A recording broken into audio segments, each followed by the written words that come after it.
Amazon Video comes to the iPad. The Backpack 2, free mobile data, iWork beta now dead, Nexus Q goes back to the drawing board, and an iCloud tip.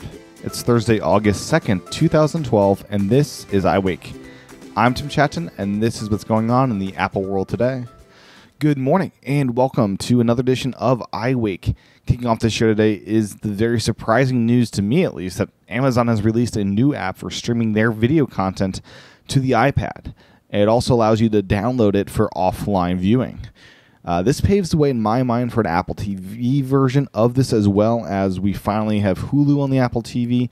That took a while, but I think because it was on the iPad first, that's why it ended up making it there. The app for Amazon allows Prime members to stream eligible content for free. It also lets you download purchased or rented content from your video library, which is very similar to Apple's Purchase tab of the store, except Amazon's actually lets you stream it. A big difference there. TV season passes will be ready to go on your iPad, ready to stream the day after shows are completed, versus Apple where you have to download them. Overall, a pretty basic app. No search quite yet, but it's a nice app to have, and just version 1, and it'll get better from here on out. Amazon was the big holdout in my mind, and I thought Amazon didn't want anything to do with Apple's hardware, so it is really encouraging to see them on the iPad with this app. So I'm glad I was wrong here. The iPad is now the ultimate video streaming tablet. It should be noted here that AirPlay is currently blocked with the Amazon app, so you'll need to AirPlay from your Mac to get it up on your TV still. The iPad will not do that. This seems to be a really cool thing Amazon's doing, and a direct attack upon Netflix and iTunes. And this makes for 3 competitive moves this week. First with iTunes Match competitor that I talked about yesterday, and now with the Netflix iTunes thing. The app letting you stream purchases is a big deal. Apple forces you to download them, which can take hours. For many, that would leave Amazon as the better solution, as I believe this even works over 3G, which would definitely be a no-no for Apple's service. And it's a real sad thing, because I use iTunes and I'm going to stick with iTunes, but I just hope that media companies can allow Apple to let us stream content from the iTunes store. So hopefully it's coming, and I'm hopeful Apple will figure this out. Another big announcement to hit yesterday is that of the Backpack 2 by 12 South. According to the 9 to 5 Mac, 12 South has announced a major update to its backpack shelf for the Apple TV, or not the Apple TV, it's the backpack shelf for the Apple iMac and Apple displays. The backpack has always been the most intuitive Apple desktop shelf. It's an accessory that lets you keep a hard drive or other components behind your display. You can even store like a Mac Mini or an Apple TV back there, or Airport Express. The Backpack 2 introduces a couple new major enhancements. First up is vertical support pegs. These new pegs allow you to store items without worrying about them tipping over. Additionally, the new pegs allow you to keep a smaller notebook computer like a MacBook Air behind your desktop, which is really big. Basically, if you have a Thunderbolt display, you now put it behind your desktop out of sight, which is really neat. Also has rails for cable management and the ability to use the shelf in front of your desktop rather than just the back.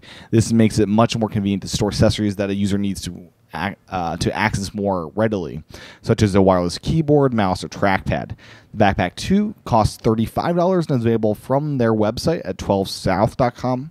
The accessory supports both the iMac and the Thunderbolt display. Next up is a new company that is offering free mobile data. Freedom Pop over at freedompop.com basically will give you 500 megabytes of free data. For $100, you can get started by ordering, or pre-ordering, I should say, an iPod Touch 4 or iPhone 4/4S case that comes with the Freedom Pop service. The data that you get from Freedom Pop is shared over Wi-Fi through this case, so that you'll be up and running with up to 8 devices at a single time. So what do you get data-wise? So I already said 500 megabytes is free, but you can get up to 1 gigabyte of data for free if you are good at referring friends. Everyone, as I said, gets 500 megabytes free every month, and there's no limit there, no contract, no commitment, and you can cancel at any time. If you want additional capacity, just $10 per gig. So for $10, you're at 1.5 gigs, which is really, really nice. And what I've been hearing is it's actually pretty good data. So besides that point, the iPod Touch, in my mind, is a pretty sweet low-cost phone for many technical people. For $300, you can have an iPod Touch with 500 megabytes of service every month. I could see kids flocking to this as it's free data, and this would let you do Skype and things like that, iMessage all the time. Time will tell if the service is good enough to depend on and how battery life is with this case. The site does note that you do get 4G, real 4G on the iPhone, up to 15 times faster than 3G, and it will extend your iPhone's battery life up to 6 hours. So they appear to be saying that both of the concerns I had aren't really concerns. Anyways, you can pre-order yours today over at freedompop.com. Next up is The Verge reporting on some interesting things coming out of the Samsung-Apple lawsuit. This time around, it's on the design process at Apple.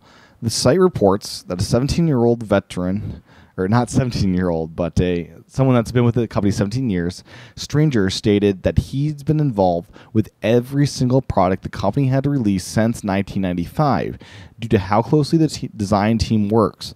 We work as a team, he told Apple counsel Harold McHenry, describing that Apple design teams meet every week to discuss all ongoing projects. When asked what the group's job at the company is, it's simple. Our job is to imagine products that don't exist and guide the process that brings them to life. When asked about the original iPhone, he states that the team's goal was to build a new, original, and beautiful object that was so wonderful that you couldn't imagine how you'd follow it. The designers wanted to make something that people can love. Stranger stated that Steve Jobs himself had doubts about the device before it announced and shipped and even launched, and that Cupertino faced many production problems and challenges, from the steel band to the holes drilled into the glass front. Eventually he said, "We just solved the engineering issues." There's much more of the story over on The Verge and linked to in the show notes at iWakePodcast.com. Meanwhile, Johnny Ive spoke a bit about the iPhone and how it almost didn't come to market. According to Johnny, we nearly shelved the iPhone because we thought there were fundamental problems that we couldn't solve. With the early prototypes, I held the phone to my ear, and my ear would dial the number. You would have to detect all sorts of ear shapes and chin shapes, skin color, and hairdo. That was one of the many examples where we thought, perhaps we can't make this work. But as all we know, Apple did figure this out, and we have some pretty wonderful phones as a result. In other news, I just want to spend a moment reminding everyone that iWork Beta is now dead for good. So basically, if you go to iWork.com, it redirects to Apple.com. Many of the features are now found on iCloud.com, but sharing files is still something Apple has not implemented. Now on to some competitor news. First up is some news regarding OpenWebOS, which I wouldn't call a competitor quite yet. Apparently, it won't run on the old official WebOS hardware, like the Touchpad or Pre 3. The post blames the existing hardware's many proprietary components, including graphics, networking, and lack of driver for a modern kernel. Despite having access to these proprietary drivers, it appears that HP isn't willing to make them available to the OpenWebOS project. It's a shame, as I have a ton of official WebOS devices that are now at their final version thanks to the proprietary stuff. In other news is Microsoft. They're continuing their summer of news. The company has released Outlook.com. Outlook.com takes over Hotmail in a new Metro kind of way. There is much to say about Outlook, but quite frankly, I don't see myself using this at all. There is a wonderful write-up over at The Verge for those interested. It's linked to in the show notes at iWakePodcast.com. The one thing I will say about this is Microsoft seems to be pulling all of its services together. So you'll get Skype, SkyDrive, and more all in Outlook, which is pretty cool. You, of course, get an Outlook.com email address for signing up.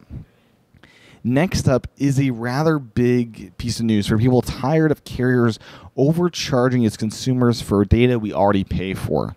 According to Macworld, Verizon Wireless has agreed to pay $1.25 million to the United States Federal Communications Commission to resolve a complaint that it blocked third-party tethering apps on Android phones.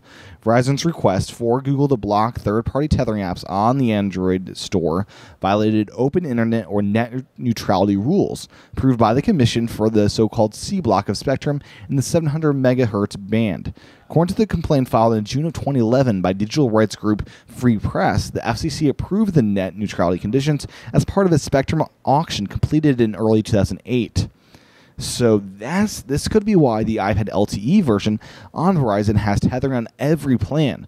Hopefully this means the next iPhone on Verizon will have that same thing where tethering just comes with it, as it should be. Now, if only AT&T would get a similar punishment, and hopefully this won't be a problem by next year. Before getting into the closing stories, we have a bit to talk about on the Nexus Q, that little Google orb. It is getting a delay. According to Google, when we announced Nexus Q at Google I/O, we gave away devices to attendees for an early preview. The industrial design and hardware were met with great enthusiasm. We heard initial feedback from users that they want Nexus Q to do even more than it does today, probably because it does almost nothing. Google, in response, has decided to postpone the consumer launch of the Nexus Q while they work on making it even better.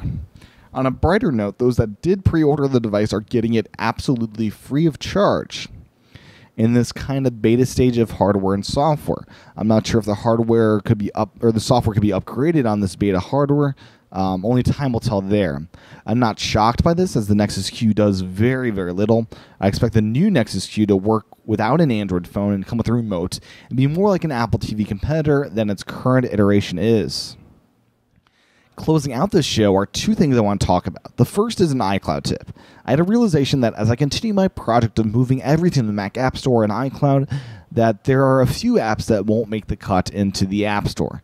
My realization is this. With iCloud documents in TextEdit, I can create a few documents where I jot down serial numbers and link to the software that isn't in the App Store. I've since created 3 documents and put them in the folder entitled Non-App Store. I put all this in my iCloud part of TextEdit, so when you log into your Mac for the very first time setting up a brand new machine, these documents will be available almost instantaneously. The documents are entitled Paid, Free, and Essential. The Paid document, I list out all of my serials and apps that I own. The Free document, I link to the free apps I have. The most important one, I feel, though, is the Essential document. Here I list out the must-have apps that aren't in the App Store. Whether they be free or paid, they are in this document with the links and serials required. Doing this will enable you to get up and running rather quickly. Once you log into your iCloud account, you'll have access to these documents in TextEdit, and it's, in my mind, the best way to store your non-App Store purchases. So that's the realization I had. I just wanted to share that with you. Last up today is Pick of the Week. An iTunes Pick of the Week, that is. Total Recall recently got a big remastering for Blu-ray just prior to it coming as a remake in theaters. This remastering for Blu-ray also came out for iTunes. It is now being featured by Apple and sold for $15 as an HD copy in 1080p. I just watched this version, and it is beautiful as Total Recall will get. The movie is much better than I remember it being, and I'd imagine it'll be much better than this remake coming out this month, because the original was a classic. Directed by Paul Verhoeven, music by Jerry Goldsmith, with Arnold Schwarzenegger. An awesome movie. So anyways, I'd highly encourage you to pick this title up. Well, that's what's going on in the Apple world today. If you like this show, please head over to iTunes and leave a review. Also, I do this thing called iWake Again over at iWakePodcast.com/again. All the information and how to sign up is on that page, iWakePodcast.com/again. Join me tomorrow for another edition of iWake. Aloha.